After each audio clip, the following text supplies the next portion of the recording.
My name is doctor Mridula Kapila. I'm a psychologist. ఒక normal entertainment movie కాదు, కానీ ఇది ఒక హెచ్చరిక అండి.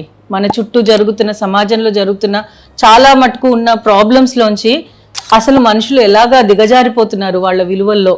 చిన్నపిల్లలు వీళ్ళందరూ ఎందుకు క్రైమ్కి అలవాటు పడుతున్నారు? స్క్రీన్ టైం ఒకటే ఇష్యూవా, ఇంకేమన్నా ఉన్నాయా? ఇటీవల రిలీజ్ అయిన హిట్ 3 అనే మూవీ చూస్తే నాకు చాలా విషయాలు, first and foremost dark web అని ఒకటి ఉంది అని చాలా మందికి తెలీదు. Hello, my name is doctor Mridula Kapila. I'm a psychologist. ఇటీవల జరుగుతున్న చాలా వరకు న్యూస్ ఐటమ్స్లో చాలా క్రైమ్ వినిపిస్తోంది. ఎందుకు ఇలా జరుగుతుంది అని ఒకసారి ఆలోచిస్తే మనకు అర్థమయ్యేది ఏంటి అంటే, మనం అంటే యూత్ కానీ ఏ ఏజ్ గ్రూప్ అయినా సరే, I'm not saying only youth, A age group అయినా సరే మనం ఫస్ట్ సెలెక్ట్ చేసుకుంటున్నది ప్లెజర్. నాకు హాయిగా ఉంటే చాలు, నేను సంతోషంగా ఉంటే చాలు, నేను అనుకున్నది నేను అనుభవించగలిగితే చాలు, ఇదే ఆలోచనతోటి ఉన్నారు అందరూ. అయితే ప్లెజర్ ప్రిన్సిపల్ ఒక్కటే ఇంపార్టెంటా, లేకపోతే సామాజికంగా మనకి అవగాహన ఉండాలా ఉండద్దా అనే దాని మీద మీరు సైకలాజికల్గా ఒకవేళ దృష్టి పెడితే దేర్ ఆర్ 3 ప్రిన్సిపల్స్ అండి బిహేవియర్లో. ఒకటి ప్లెజర్, ఇంకోటి రియాలిటీ, మూడోది వాల్యూ. ప్లెజర్ ప్రిన్సిపల్ వెనకాల పరిగెత్తే వాళ్ళు ఇలాంటి పిచ్చి పనులే చేస్తారు. పిల్లల్ని చంపడము, లేకపోతే భార్యని భర్తని చంపడము, భర్తని భార్యని చంపడము, ప్రేయసిని ప్రేయురాలు, వీళ్ళ మధ్య గొడవలు, ఇలాంటివే జరుగుతూ ఉంటాయి. కానీ ప్లెజర్ కాదు, మనకి సామాజిక దృక్పథంతో ఉండాలి. సొసైటీని ఇప్పుడు మనకు చాలా హాట్ టాపిక్గా జరుగుతుంది ఇండియా పాకిస్తాన్ది. ఇలాంటి వాటి మీద మనం అసలు దృష్టి పెట్టడానికి అర్హులమా కాదా? 24 గంటలు మన ప్లెజరు, మన పెయిన్, మన ఇదే దీని చుట్టూ నేను తప్ప ఇంకేమన్నా ఆలోచిస్తున్నామా? నేను సరిగా ఉంటే చాలు, మిగతా వాడు ఎటైనా పోనీ, ఇలాంటి ఆలోచన ఎందుకు వస్తుంది? ఎస్పెషల్లీ యూత్లో, అడాలసెంట్ ఏజ్ పిల్లలు, చిన్నపిల్లలు, వీళ్ళందరూ ఎందుకు క్రైమ్కి అలవాటు పడుతున్నారు? స్క్రీన్ టైం ఒకటే ఇష్యూవా, ఇంకేమన్నా ఉన్నాయా? ఇటీవల రిలీజ్ అయిన హిట్ 3 అనే మూవీ చూస్తే నాకు చాలా విషయాలు మీతో పంచుకోవాలని అనిపించింది. First and foremost dark web అని ఒకటి ఉంది అని చాలామందికి తెలీదు. చాలా విషయాలలో మనం గూగుల్కి లేకపోతే ఇంటర్నెట్కి ఇన్ఫర్మేషన్ కోసం వెళ్తాం, అందరం చేసేదే అది. కానీ డార్క్ వెబ్లో జరుగుతున్న విషయాలు, ఇలాంటి ఒక డేంజర్ మన చుట్టూవే పొంచి ఉంది అన్నది చాలామందికి తెలీదు. డార్క్ వెబ్ అంటే ఏంటి నాకైతే తెలీదు, అందులో చూస్తేనే తెలిసింది. ఇది ఒక నార్మల్ ఎంటర్టైన్మెంట్ మూవీ కాదు, కానీ ఇది ఒక హెచ్చరిక అండి. మన చుట్టూ జరుగుతున్న, సమాజంలో జరుగుతున్న చాలా మటుకు ఉన్న ప్రాబ్లమ్స్లోంచి అసలు మనుషులు ఎలాగా దిగజారిపోతున్నారు వాళ్ళ విలువల్లో. హ్యూమన్ వాల్యూస్ అంటే వాల్యూయే లేకుండా అయిపోయింది. ఈరోజు సమాజంలో మనం ఆలోచించేది ఓన్లీ ప్లెజర్. ఇలాంటి సిచ్యువేషన్స్ నుంచి బయటపడాలి అంటే మనకు అవగాహన ఉండాలి. ఎస్పెషలీ లైఫ్ స్కిల్స్ గురించి తెలియాలి.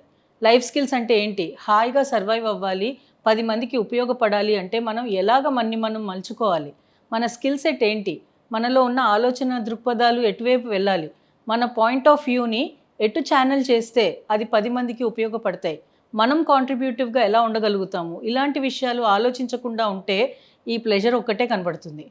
ఇలాంటి విషయాలు ఎప్పుడైతే మనం ఆలోచిస్తామో ఎక్కడన్నా ఫ్యామిలీలో కానీ, చుట్టుపక్కల సొసైటీలో కానీ, కంట్రీకి కానీ ఆపద వచ్చినప్పుడు మనం నుంచోగలుగుతాం. అంతేగాని నేను నా ప్లెజర్ అనే రోజుల్లో ఉంటే మాత్రం చేయలేం అది. సో వీటికి ఏం చేయాలి? లైఫ్ స్కిల్స్ మెంటరింగ్ అకాడమీ అనే ఒక సంస్థ లైఫ్ స్కిల్స్ గురించి అవగాహన పెంచుతోంది. లైఫ్ స్కిల్స్ అంటే ఏంటి, ఎందుకు ఇవి ఉపయోగపడతాయి, ఏ విధంగా వీటిని మాధ్యమంగా తీసుకుని మనము ఇంప్రూవైజ్ చేసుకోగలుగుతాం, మన పర్సనాలిటీని ఎలా చేంజ్ చేసుకోగలుగుతాం, మనలో ఉన్న పొటెన్షియల్స్ని ఎలాగా కనుక్కుని దాన్ని మనం షార్పెన్ చేసుకుని మన లైఫ్ మంచిగా ఉండడానికి యూజ్ చేయగలుగుతాం అనే వాటి విషయాల్లో వాళ్ళు చాలా అవగాహన పెంచుతున్నారు. అలాంటి సెషన్స్ కూడా కండక్ట్ చేస్తున్నారు.